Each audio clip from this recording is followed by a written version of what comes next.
जी जनाब, तो ये मैं एडोबी प्रीमियर प्रो के स्क्रीन पर मौजूद हूँ और आप जब एडोबी प्रीमियर प्रो खोलेंगे तो इस तरह का इंटरफेस आएगा। ये आपका इंपोर्ट विंडो है, ये सोर्स है, ये टाइमलाइन है और ये प्रोग्रामिंग विंडो है। सो जो लोग एडोबी प्रीमियर प्रो जानते हैं उनको ऑलरेडी पता होगा, जो नहीं जानते वो सिर्फ इस बात पर ध्यान दें कि हम टेक्स्ट कहाँ पे डालना चाहते हैं। सो सबसे पहले मैं यहाँ फॉर एग्जांपल इस वीडियो को यहाँ से शुरू करता हूँ। यहाँ से मैंने आई प्रेस कर दिया तो यहाँ से इन कर दिया और फिर मैं सिंपली सिर्फ इसकी वीडियो को यानी इसकी ऑडियो मुझे नहीं चाहिए। सो मैं यहाँ पे ड्रैग एंड ड्रॉप कर देता हूँ टाइमलाइन में। जैसे ही मैं डाल दूंगा टाइमलाइन में, ये मेरा टाइमलाइन है, ये मेरी वीडियो की फाइल आ गई और यहाँ प्रोग्रामिंग विंडो में आपको वो वीडियो नज़र आ रही है जो हमने यहाँ पे डाल दी। सो लोग क्या करते हैं कि यहाँ से ये जो टूल बार है आपको नज़र आ रहा है, देखिए मेरा कर्सर जहाँ पे ऊपर नीचे हो रहा है, यहाँ पे ये टेक्स्ट ऑप्शन, इस पर आप क्लिक करेंगे तो यहाँ पे आपको क्लिक करना होगा तो आप यहाँ से टेक्स्ट डाल सकते हैं। ये भी एक तरीका है जो कि बहुत ही पुराना तरीका है, मतलब जब से सीसी लॉन्च हुआ है तब से ये तरीका चल रहा है। जो लेगेसी तरीका यानी जो पुराना तरीका वो ये है कि सबसे पहले लोग फाइल में जाते हैं, यहाँ पे न्यू पे आते हैं और फिर लेगेसी टाइटल में जाते हैं और फिर यहाँ पे वो टाइटल नाम आप दे सकते हैं, इसके बिट और हाइट टाइम बेस भी आप दे सकते हैं, यानी मतलब इस वीडियो की जो फ्रेम रेट है 29/9/7 FPS यानी फ्रेम पर सेकेंड। इसके अलावा यहाँ पे आप पिक्सल रेशियो भी दे सकते हैं, स्क्वायर रखना चाहते हैं या D1/dB NTSC वगैरह वगैरह जितनी भी है, HDB है, मतलब लेकिन जो आपकी फ्रेम रेट है उसी हिसाब से आप रखना चाहते हैं तो रख सकते हैं। यहाँ रेशियो, यहाँ टाइटल वगैरह इसको आप ओके कर देंगे तो इस तरह का एक डायलॉग बॉक्स आ जाएगा। तो यहाँ पर आप सिंपली क्लिक करके टेक्स्ट लिख सकते हैं, लेकिन ये पुराना तरीका है, ये लेगेसी वाला तरीका है। तो जब आप इसे क्लोज करेंगे तो आपकी इंपोर्ट विंडो में टाइटल के नाम से एक फाइल आ जाएगी। मैं इसको कर देता हूँ डिलीट। एक और तरीका है, ये तो दो तरीके हो गए जिसके ज़रिए लोग यहाँ पे टेक्स्ट टाइप करते हैं। अब फॉर एग्जांपल मेरे पास टेक्स्ट मौजूद है और मैंने MS वर्ड में ये टेक्स्ट टाइप किया हुआ है। मेरा नाम इदरीस है और मैं खैबर पख्तूनख्वा का रहने वाला हूँ और मेरी तालीम MA तक है, उर्दू में मैंने मास्टर किया हुआ है। फॉर एग्जाम्पल ये टेक्स्ट जो है ये मैं चाहता हूँ कि यहाँ से ये टेक्स्ट पहले मैं मतलब टाइप कर दूँ प्रीमियर प्रो में या कॉपी करके वहाँ पे पेस्ट कर दूँ और फिर ये दूसरी लकीर यानी इस तरह सीक्वेंस के साथ मेरा पूरा टेक्स्ट आ जाए। तो क्या करना होगा, मुझे प्रीमियर प्रो पे जाना होगा। ये तो दो ऑप्शन हो गए, ये जो सिंपल से है, लेकिन एक थर्ड ऑप्शन है। यहाँ अगर हम मेन्यू बार में आ जाए या स्टेटस बार में हम आ जाए या वर्क स्पेस में हम आ जाए तो ये सबसे पहले आप एडिटिंग पर होंगे। एडिटिंग के बाद आपने जाना है ग्राफिक्स पे। ग्राफिक्स पे आप जाएंगे जनाब तो आप देखिए कि ये आपका इंटरफेस थोड़ा सा चेंज हो गया है, यानी आपके सोर्स विंडो यहाँ आ गई, आपकी टूल्स बार जो है वो यहाँ आ गए, टाइमलाइन वैसी हो गया और इंपोर्ट विंडो वहीं पर है, प्रोग्रामिंग विंडो भी, सिर्फ आपकी टूल बार यहाँ पर आ गए। लेकिन यहाँ अगर राइट साइड पे हम देखें तो यहाँ पर कुछ, यहाँ पर ब्राउज लिखा हुआ है, माई टेम्पलेट, लोकल टेम्पलेट्स फोल्डर और यहाँ पर कुछ टेम्पलेट्स दिए हुए जो आप टेक्स्ट के लिहाज से यूज़ कर सकते हैं। बहरहाल अगर आप यूज़ करना चाहते हैं तो यूज़ कर सकते हैं। लेकिन इसके अलावा ये जो तीन डॉट्स या डैश आपको नज़र आ रहा है, इस पर अगर आप क्लिक करते हैं तो close panel, undock panel, panel group setting, text properties, shape properties वगैरह। अब यहाँ पर जो टेक्स्ट प्रॉपर्टीज़ का ऑप्शन दिया हुआ है, सो इसका मतलब ये है कि यहाँ पे टेक्स्ट हो सकता है। किस तरह हो सकता है, मैं इस बाहर क्लिक कर देता हूँ। यहाँ ये जो ब्राउज के साथ दूसरा ऑप्शन है एडिट वाला, इस पर अगर मैं क्लिक करता हूँ तो क्या होगा, कुछ भी नहीं होगा, सिर्फ ये एक आइकन बना हुआ हमें नज़र आता है। एक ये है क्रिएट ग्रुप, एक ये है न्यू लेयर।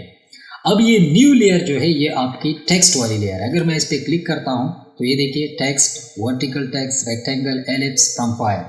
कहीं पर अगर आपकी टेक्स्ट वाली फाइल है तो वो आप यहाँ से इंपोर्ट कर सकते हैं। एलिप्स यानी आप किसी दायरे की शक्ल में टेक्स्ट लिखना चाहते हैं तो वो यहाँ आप कर सकते हैं। रेक्टेंगल की सूरत में भी आप अपने वर्टिकली टेक्स्ट आप लिख सकते हैं, लेकिन सिंपल टेक्स्ट अगर आप यहाँ पर क्लिक करते हैं तो ये देखिए आपकी विंडो में टेक्स्ट आ गई। ये इसके ट्रांसफॉर्म कीज़ हैं, ये जो डॉट्स आपको नज़र आ रहा है, ये जो आपको एक गोल सर्कल नज़र आ रहा है, इसको अगर आप खींचकर इसके बीच में रख देते हैं तो ये इसका एंकर पॉइंट है।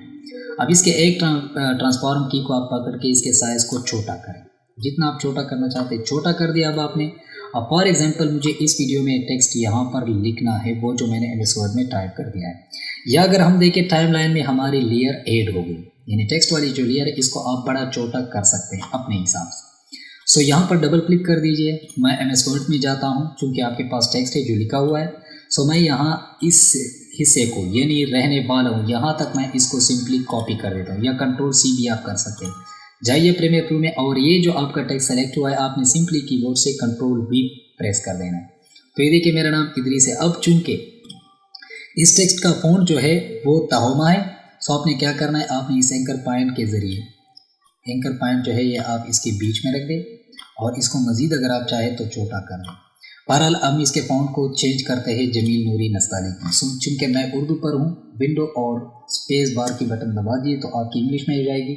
JAM आप लिखेंगे तो आपके पास जमील नूरी नस्तालिक आ जाएगी। एक मिनट, मैं लैंग्वेज चेंज कर देता हूँ, जमील नूरी नस्तालिक। अब जैसे ही मैं इस फ़ॉन्ट पे क्लिक करता हूँ, हमारे टेक्स्ट का फ़ॉन्ट भी ऑटोमेटिकली चेंज हो गया।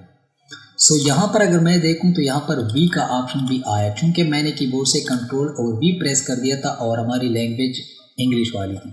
सो मैं V को डिलीट कर देता हूँ। यानी V पर क्या आगे आपने क्लिक करना है ताकि आपके टेक्स्ट वाला कर्सर वही पर रहे, फिर आपने डिलीट का या बैक स्पेस जो है वो आपने दबा देना है। सो आपका नाम यहाँ पे आ गया फॉर एग्जाम्पल।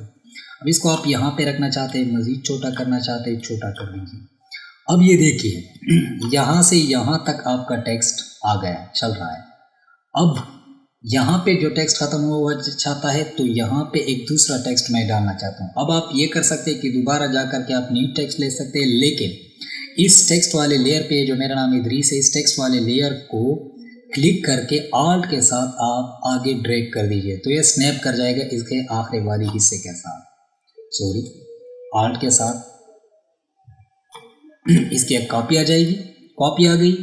अब आपने क्या करना है, इस टेक्स्ट पे डबल क्लिक कर देना है तो ये सेलेक्ट हो गया। आपने वापस MS वर्ड पे जाना है और इस टेक्स्ट को आप सेलेक्ट कर दीजिए। सेलेक्ट करने के बाद राइट क्लिक, कॉपी, आप जाइए Adobe Premiere Pro में और कंट्रोल V प्रेस कर दीजिए। जैसे ही आप प्रेस कर देंगे ये देखिए और मेरी तालीम MA तक है, आपकी टेक्स्ट यहाँ पर आ गई।